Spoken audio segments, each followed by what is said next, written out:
오늘은 국내에서는 이슈가 되고 있지는 않지만 최근 부족한 캐파로 인해서 이 새로운 조선소를 신설해야 한다는 얘기가 나오는 이유를 좀 살펴보고, 그리고 이제 신조선가가 정점을 찍었다고 주장하는 이유에 대해서도 살펴보겠습니다. 지금은 조금 사그라들었지만 올해 하반기에 이 급증하는 선박 주문 때문에 일각에서는 새로운 조선소를 설립해야 되는 게 아니냐는 얘기가 좀 돌아왔었는데요. 그러다 보니까 얼마 전에 현대중공업도 5년 만에 군산 조선소를 재가동하면서 건조 캐파를 다시금 늘리고 있죠.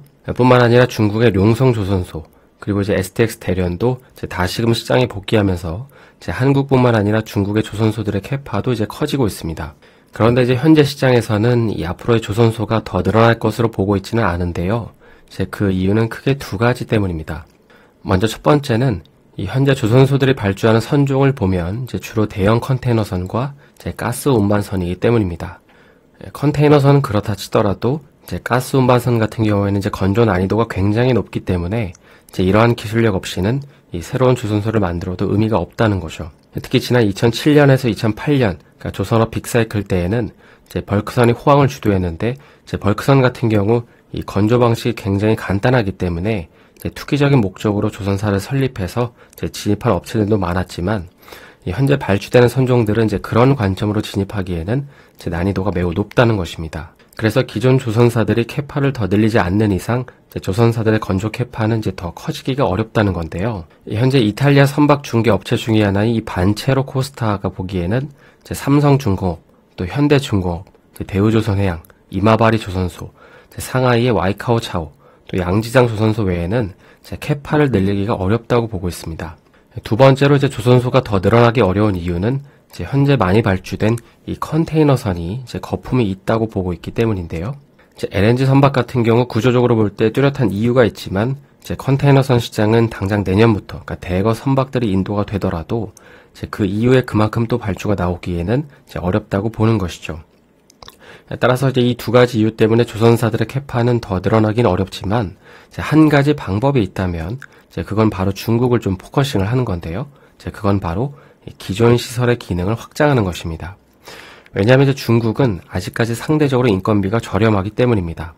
최근 한국도 파업 문제 때문에 건조 지연에 대한 리스크가 있지만 근본적인 원인을 보면 사실 인건비 때문에 노이즈가 상당하죠.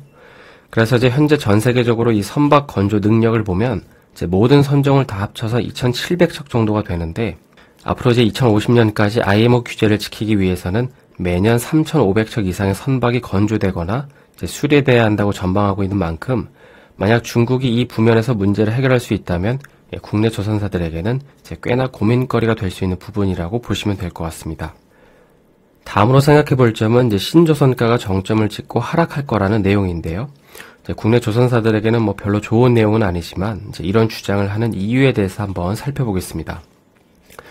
일단 결론적으로 말씀드리면 이 클락슨 리서치는 내년도에 신조선가가 1년 사이에 최대 10% 정도 하락할 것으로 전망을 하고 있습니다.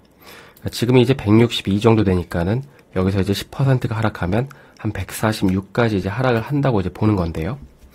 그렇게 생각하는 이유는 크게 두 가지가 있습니다. 먼저 첫 번째는 앞서 살펴본 내용처럼 컨테이너 선박에 대한 수요 감소와 두 번째는 선박을 건조하는 긴 리드 타임 때문입니다. 먼저 현재 중국의 주력 선종은 컨테이너선이죠. 한국도 아직까지 조선사와 철강사들 간의 후판 가격 협상이 진행되고 있지만 최근 중국의 후판 가격을 보면 지난해를 정점으로 마이너스 30% 이상 하락한 상황입니다. 그러니까 아무래도 선박에 대한 수요가 작년과 다르기 때문에 후판 가격 역시 하락하고 있고 이게 결국 이 신조선가 하락으로 연결이 된다는 것이죠. 다음으로 선박을 건조하는 긴 리드 타임도 신조선가를 낮추는 원인이라고 보고 있는데요. 이건 현재 탱커 발주가 안 나오는 이유를 아시는 분들이라면 이해가 되실 텐데 지금 선박 주문을 하더라도 최소 2026년, 2027년은 되어야 인도를 받기 때문에 선박 발주를 하려는 선주들이 점점 소극적이 되어가고 있고 그러니까 이게 결국 선박 발주 수요를 감소시킬 것이라는 점입니다.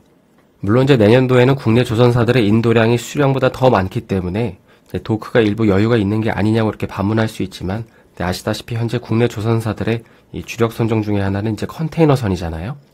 그런데 이 컨테이너선 시장을 보게 되면 최소 2024년까지는 반등이 어려울 것으로 전망이 되고 있고 무엇보다도 공급 과잉 문제에 노출되고 있는 만큼 작년에 수주했던 컨테이너 선박 수주량을 다시 채우기에는 무리가 있어 보입니다. 그러면 결국 가격 경쟁력, 그러니까 가격 협상력이 작년보다는 떨어질 수밖에 없고 이게 결국 신조선가에도 영향을 미칠 수밖에 없다는 것이죠. 그리고 이제 지금처럼 높은 금리 구간에서 이자를 내고 돈을 빌려 발주를 할 선사들도 많지 않기 때문에 이런 부분들도 이제 영향을 줄 수 있거든요.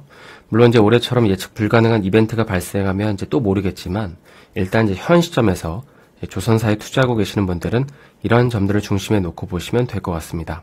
오늘은 이제 새로운 조선사 신설 그리고 이제 내년에는 이 신조선가가 크게 하락할 거라는 이유에 대해서 살펴봤는데요. 오늘 영상이 도움이 되셨다면 좋아요와 구독 부탁드립니다.